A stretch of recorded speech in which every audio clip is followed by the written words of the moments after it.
அனைவருக்கும் வணக்கம். நம்ம டெய்லியும் ஹிந்து நியூஸ் பேப்பர்ல இருக்கக்கூடிய முக்கியமான செய்திகள பத்தி பார்க்குறோம். இன்னைக்கு என்ன செய்திகள் இருக்கு அப்படிங்கிறத பார்ப்போம்.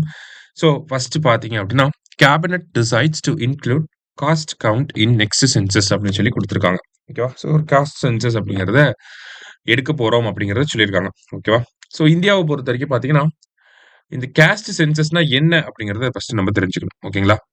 ஒரு ஒரு தேசிய அளவிலயோ, இல்ல ஒரு மாநில அளவிலயோ, இல்ல ஒரு குறிப்பிட்ட பகுதியில இருக்கக்கூடிய ஜாதிகள கணக்கெடுக்கணும். சரிங்களா? ஜாதிகள கணக்கெடுத்து, ஒவ்வொரு ஜாதியிலயும் எவ்வளவு மக்கள் வந்து இருக்காங்க அப்படிங்கிறத ஐடென்டிஃபை பண்ணி, எவ்வளவு ரிசர்வேஷன் அவங்களுக்கு இருக்கு, அதுல எவ்வளவு பேர் பெனிஃபிட் ஆயிருக்காங்க. இந்த மாரி ஸ்டாட்டிஸ்டிக்கலா ஒரு ஜாதிகள பத்தி நம்ம ஸ்டடி பண்றது தான் காஸ்ட் சென்சஸ் அப்படின்னு சொல்லி சொல்றோம். சரிங்களா?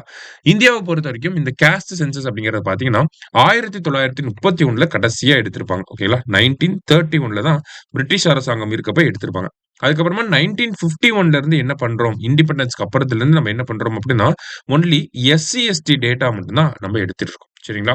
அதன் பிறகு பார்த்தீங்க அப்படின்னா, 2009, 10 இந்த காலகட்டத்துல இந்திய அரசாங்கம் ஜாதிவாரி கணக்கெடுப்பு எடுக்கணும். காஸ்ட் சென்சஸ் எடுக்கணும் அப்படிங்கிற ஒரு குரல் வந்துட்டே இருந்திருக்கும். அதனால இந்திய அரசாங்கம் என்ன பண்ணியிருப்பாங்க அப்படின்னா, 2011 சென்சஸ்ல நமக்கு ஒரு சோசியோ எக்கனாமிக் காஸ்ட் சென்சஸ் அப்படிங்கிறத ஸ்டார்ட் பண்ணியிருப்பாங்க. ஆனா ஆக்சுவலி இது ஒரு சர்வே பேஸ்டா தான் இருந்திருக்கும். ஓகேங்களா? இந்த சோசியோ எக்கனாமிக் காஸ்ட் சென்சஸ் அப்படிங்கிறது நெறைய டிஸ்கிரிபன்சிஸ் வந்து இருந்துச்சு. ஓகேங்களா? நெறையா டேட்டா மிஸ்மேட்ச் வந்து இருந்துச்சு. லைக் பார்த்தீங்கன்னா, 1931ல எடுத்த காஸ்ட் சென்சஸ் படி இந்தியாவுல கிட்டத்தட்ட 4300 ஜாதிகள் வந்து இருந்துச்சு. ஆனா 2011ல எடுத்த சோசியோ எக்கனாமிக் காஸ்ட் சென்சஸ் படி பார்க்கிறப்ப, இந்தியாவுல 46,00,000 ஜாதிகள் இருக்கிறதாக சொல்லியிருந்திருப்பாங்க. ஓகேங்களா? அப்ப இதுல ஏதோ ஒரு மெத்தடாலஜி ஃபெயிலியர் வந்து இருந்துச்சு. அதனால மத்திய அரசாங்கம் இந்த சோசியோ எக்கனாமிக் காஸ்ட் சென்சஸோட இந்த சர்வேவோட ரிப்போர்ட்ட வெளியிடவே இல்ல. ஓகேங்களா? ரிலீஸ் பண்ணாமயே விட்டுட்டாங்க. அதுக்கு அப்புறத்துல இருந்தே பார்த்தீங்கன்னா, நெறைய கோரிக்கைகள் ஜாதிவாரி கணக்கெடுப்பு எடுக்கணும் அப்படின்னு சொல்லி 2015ல பார்த்தீங்கன்னா, கர்நாடகா எடுத்திருப்பாங்க. ஆனா, அவங்களுமே டேட்டாவ வெளியிட்டிருக்க மாட்டாங்க. அதன் பிறகு ரொம்ப சமீபத்தில பார்த்தீங்கன்னா, 2023ல நமக்கு பீகார் அரசாங்கம் வந்து ஒரு ஜாதிவாரி கணக்கெடுப்பு அப்படிங்கிறத எடுத்திருப்பாங்க. பீகார பொறுத்தவரைக்கும் பார்த்தீங்கன்னா, பீகாருக்கு அப்புறமா தெலுங்கானா, ராஜஸ்தான் போன்ற மாநிலங்களும் ஜாதிவாரி கணக்கெடுப்பு அப்படிங்கிறத எடுத்திருப்பாங்க. அதன் பிறகு இன்னமுமே பார்த்தீங்கன்னா, எதிர்க்கட்சிகள் எல்லாருமே மத்திய அரசாங்கம் காஸ்ட் சென்சஸ் அப்படிங்கிறத சென்சஸோட சேர்ந்து எடுக்கணும் அப்படிங்கிற கோரிக்கைய தொடர்ச்சியா வச்சுட்டே இருந்திருப்பாங்க. அதனால இப்ப கேபினட் மீட்டிங்ல நேத்து நடந்த கேபினட் மீட்டிங்ல என்ன முடிவு எடுத்திருக்காங்க அப்படின்னு பார்த்தீங்கன்னா, ஆ நமக்கு சென்சஸ் எடுக்கிறப்பயே அதோட சேர்ந்து காஸ்ட் சென்சஸும் எடுத்தரலாம் அப்படிங்கிற ஒரு முடிவுக்கு ஒரு வழியா வந்திருக்காங்க. சரியா? இப்ப காஸ்ட் சென்சஸ் அப்படிங்கிறத நம்ம பார்த்துருக்கோம். எதுக்காக காஸ்ட் சென்சஸ் அப்படிங்கிறது தேவைப்படுது? என்ன நீட் அப்படின்னு பார்த்தீங்கன்னா, ஒவ்வொரு இந்தியால முதல்ல எவ்வளவு ஜாதிகள் வந்து இருக்கு? ஒவ்வொரு ஜாதியிலும் எவ்வளவு மக்கள் வந்து இருக்காங்க? அந்த ஜாதி ரிசர்வேஷன் அடிப்படையில எப்படி பலனடைஞ்சிருக்கு? இல்ல ஏதாவது ஒரு சில ஜாதிகள் பார்த்தீங்கன்னா, ரிசர்வேஷனால பலனடையாமயே கூட இருந்திருக்கலாம். அப்ப பலனடையாம இருக்கக்கூடிய ஜாதிகள்லாம் என்ன? அப்படிங்கிறத ஐடென்டிஃபை பண்ணி, அவங்களுக்கு தேவையான நல்ல திட்டங்கள் வந்து பண்ணி குடுக்குறது. இந்த மாரியான காரணங்களுக்காக காஸ்ட் சென்சஸ் அப்படிங்கிறது தேவைப்படுது. அதே மாரி பார்த்தீங்கன்னா, அரசாங்கத்தோட திட்டங்கள சரியான முறையில நடைமுறைப்படுத்தணும் அப்படின்னா, அரசாங்கத்துக்கு கரண்ட்டா இருக்கக்கூடிய டேட்டா தேவைப்படும். ஓகேங்களா? பிரசன்ட் டேட்டா அப்படிங்கிறது தேவைப்படும். தட் நம்ப ஆல்ரெடி பெனிஃபிட் ஆகுறவங்களுக்கே நம்ம ஸ்கீம்ஸ கொண்டு போய் சேர்க்காம, உண்மையாலுமே பாதிக்கக்கூடிய மக்களுக்கு ஸ்கீம்ஸ கொண்டு போய் சேர்க்க முடியும். சரிங்களா? இந்த மாரியான காரணங்களுக்காக நமக்கு காஸ்ட் சென்சஸ் அப்படிங்கிறது பயனளிச்சாலுமே, இதுல நெறைய பாதிப்புகள் அப்படிங்கிறதுமே இருக்கு. உதாரணத்துக்கு பார்த்தீங்க அப்படின்னா, நமக்கு ஒரு ஜாதிக்கு அதிகமான ரிசர்வேஷன் இருக்கு. இன்னொரு ஜாதிக்கு கம்மியான ரிசர்வேஷன் இருக்கு அப்படின்னு சொல்லி, இந்த ஜாதிய வன்முறைகள் வர்றதுக்கான வாய்ப்புகள் இருக்கு. ஒரு ஜாதி வந்து பார்த்தீங்கன்னா, நாங்க தான் அதிகமான பாப்புலேஷன்ல இருக்கோம். நீங்க கம்மியான பாப்புலேஷன்ல இருக்கீங்க. அப்படிங்கிற மாதிரியான ஜாதிய வன்முறைகள் வர மாதிரியான வாய்ப்புகள் அப்படிங்கிறது இருக்கு. இன்னும் பார்த்தீங்க அப்படின்னா, நமக்கு அரசியல் அப்படிங்கிறது இந்த காஸ்ட் பேஸ்ட் பாலிடிக்ஸ் அப்படிங்கிறது வரதுக்கு கூட வாய்ப்புகள் இருக்கு. ஜாதிவாரி வன்முறைகள் வரதுக்குமே வாய்ப்புகள் இருக்கு. எல்லாமே வாய்ப்புகள் தான் இருக்கு. ஆனா, எதுவுமே வந்த மாதிரி நமக்கு தெரியல. உதாரணத்துக்கு 2023ல பீகார்ல காஸ்ட் சென்சஸ் எடுத்தாங்க.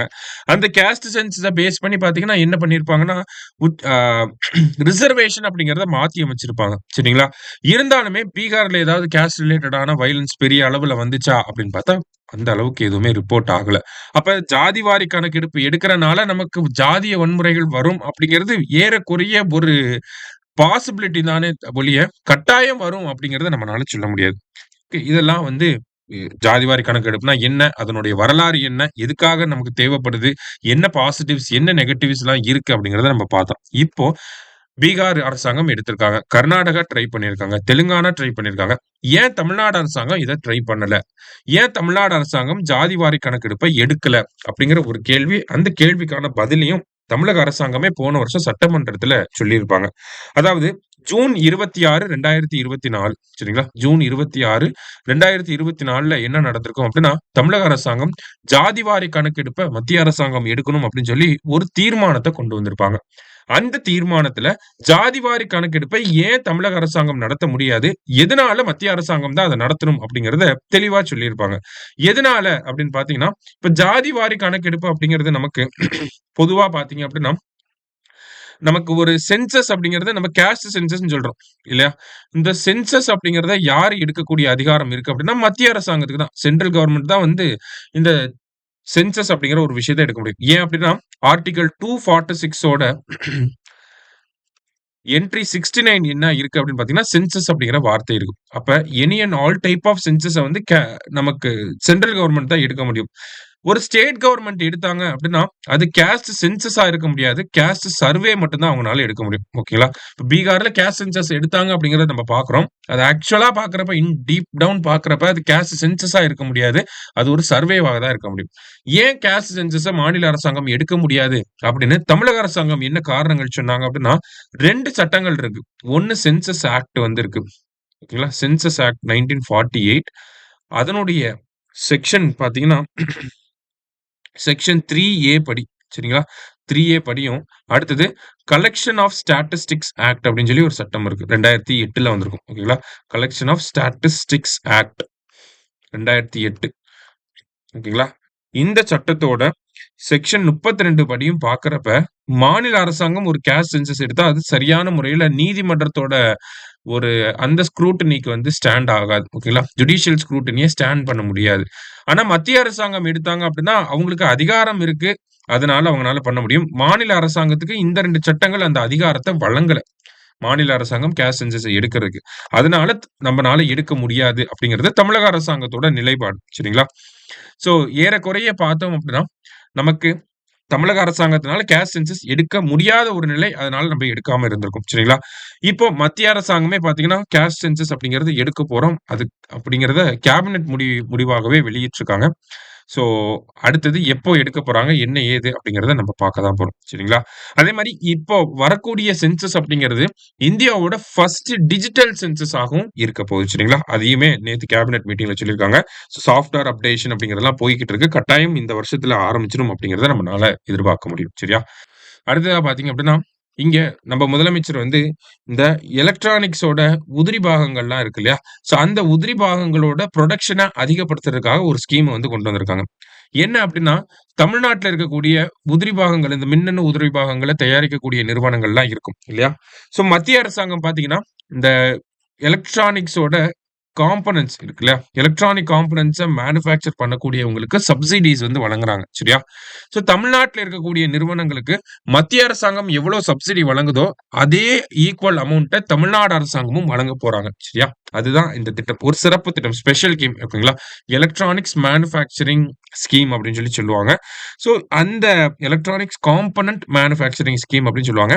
ஸோ அதுக்கு கீழ மத்திய அரசாங்கம் ஒரு குறிப்பிட்ட அமௌண்ட் ஆஃப் சப்சிடிய வந்து குடுக்குறாங்க.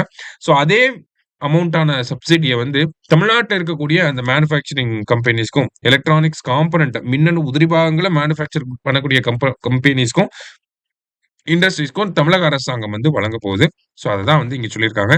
ஸோ நம்ம எலக்ட்ரானிக்ஸ் எக்ஸ்போர்ட் அப்படின்னு பார்க்கிறப்ப இந்தியாவிலேயே டாப் ஸ்டேட் யாருன்னா நம்ம தான். கிட்டத்தட்ட இந்தியாவோட டோட்டல் எக்ஸ்போர்ட்ல 41% 41.2% வந்து நம்ம தான் பண்றோம். சரிங்களா? அது மட்டும் இல்லாம டோட்டல் நெட் வொர்த் அப்படிங்கிறது பார்த்தீங்கன்னா, $14 பில்லியன் வந்து இருக்கு. அதே மாரி இத நம்ம பூஸ்ட் பண்றதுக்காக செமிகண்டக்டர் பாலிசி 2024ல கொண்டு வந்திருப்போம். இந்த மாரி நெறைய விஷயங்கள வந்து பண்ணிக்கிட்டு இருக்கோம். ஸோ அதனுடைய தொடர்ச்சியாக தான் இந்த சப்சிடி வழங்கக்கூடிய திட்டத்தையும் நம்ம கொண்டு வந்திருக்கோம். சரிங்களா? ஸோ இன்றைய செய்தித்தாள்ல இருந்து முக்கிய செய்திகள பார்த்திருக்கோம். நன்றி.